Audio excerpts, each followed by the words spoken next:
sangat cepat, hati-hati dikejar, kita lihat oleh Ramadan Sananta. Ada kita lihat Bang Jai, sangat luar biasa menyala Bang Jai, mantap.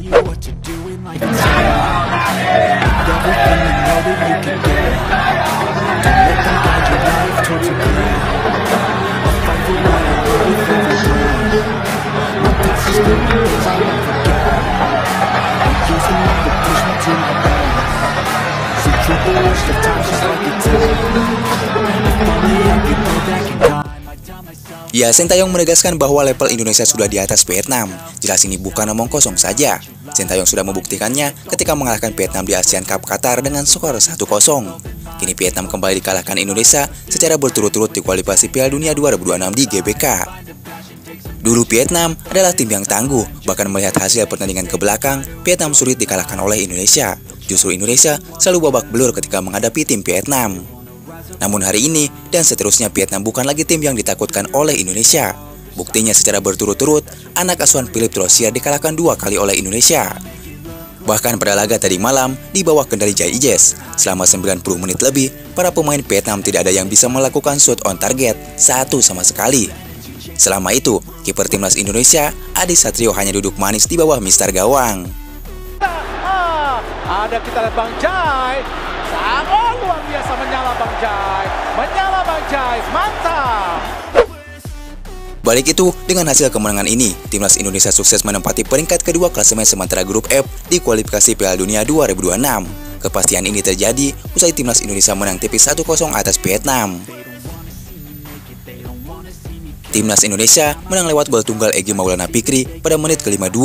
Hasil ini membuat skuad asuhan Sintayong tersebut menempati posisi kedua klasemen sementara dengan catatan 4 poin.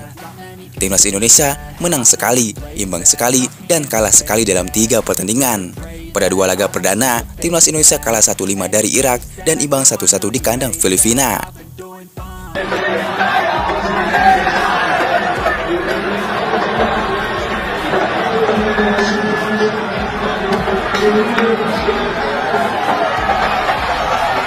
Namun di balik itu, timnas Indonesia tidak boleh cepat puas. Usai meraup 3 poin perdana, pasalnya anak asuhan Sintayong tersebut masih harus bertandang ke markas Vietnam 5 hari kemudian.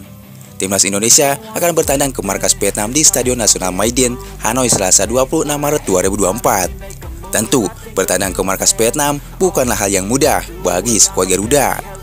Timnas Indonesia belum pernah menang selama 20 tahun terakhir di Stadion Mai Dinh, Hanoi.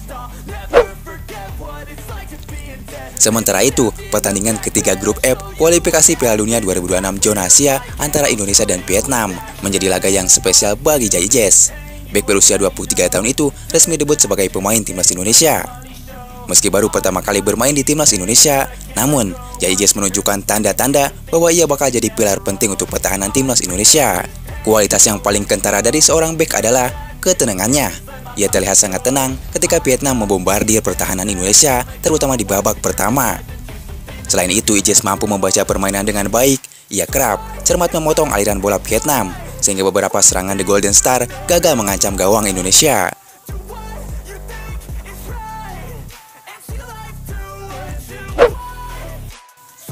Ya, sementara itu usai pertandingan pelatih timnas Indonesia Sintayong mengakui bahwa permainan Garuda menurun saat babak pertama.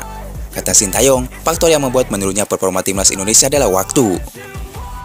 Bisa terlihat, terutama di babak pertama permainan timnas Indonesia tidak berkembang, bahkan tidak ada peluang berbahaya yang didapatkan Rafael Struijk dan kawan-kawan. Untuk Piala Asia 2023 kemarin, kami sudah berlatih selama 20 hari di Turki dan hasilnya baik. Tapi untuk sekarang, pemain dari Eropa dan lokal baru berkumpul selama 3 hari lalu terus bertanding, kata Sintayong. Saya pikir untuk menerapkan taktik di timnas Indonesia perlu waktu cukup lama. Untuk sekarang, saya akui kurang waktu. Sekarang kami akan berlatih lagi untuk pertandingan di Hanoi, tutup Sintayong.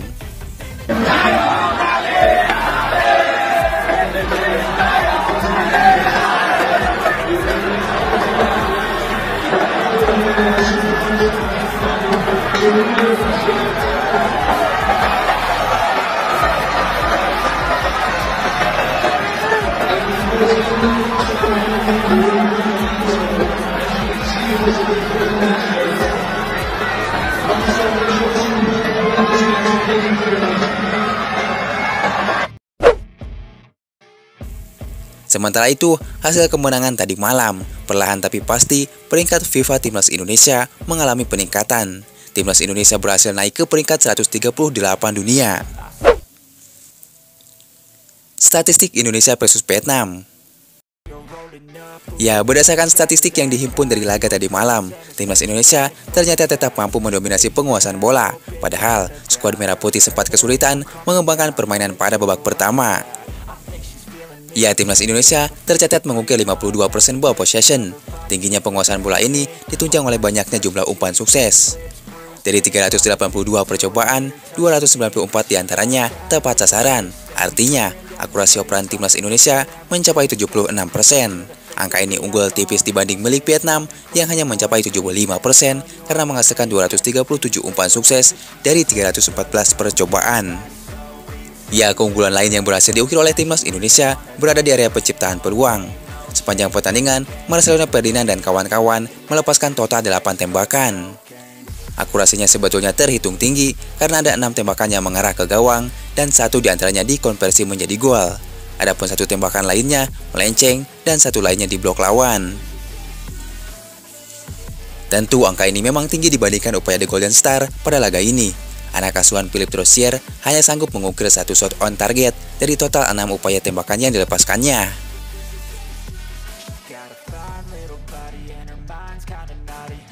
Aspek pertahanan solid. Ya, Timnas Indonesia juga tercatat mampu menampilkan permainan yang apik dari segi defensif. Nama pemain yang tampil mencolok pada laga ini ialah Marcelino Ferdinand dengan 4 kali tackle. Sementara itu, 2 pemain naturalisasi juga terlihat aktif menghentikan serangan lawan. Justin Hubner misalnya mengukir 6 kali intercept. Angka ini menjadi yang tertinggi dibandingkan pemain lain. Diikuti Perry Jenner dengan 5 intercept dan Marcelino yang melakukannya 4 kali. Selain itu, Hubner juga aktif melakukan sapuan pada laga ini. Dia melakukannya 2 kali sepanjang laga.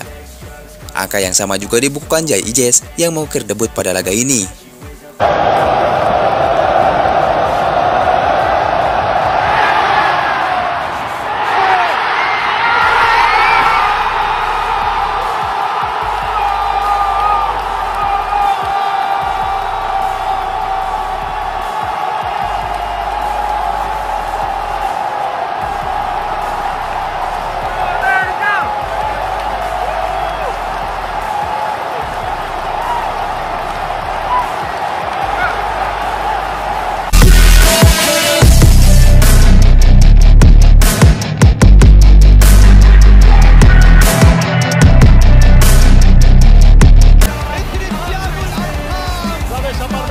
Aparece Messi, gol, gol, gol, gol. Quiere con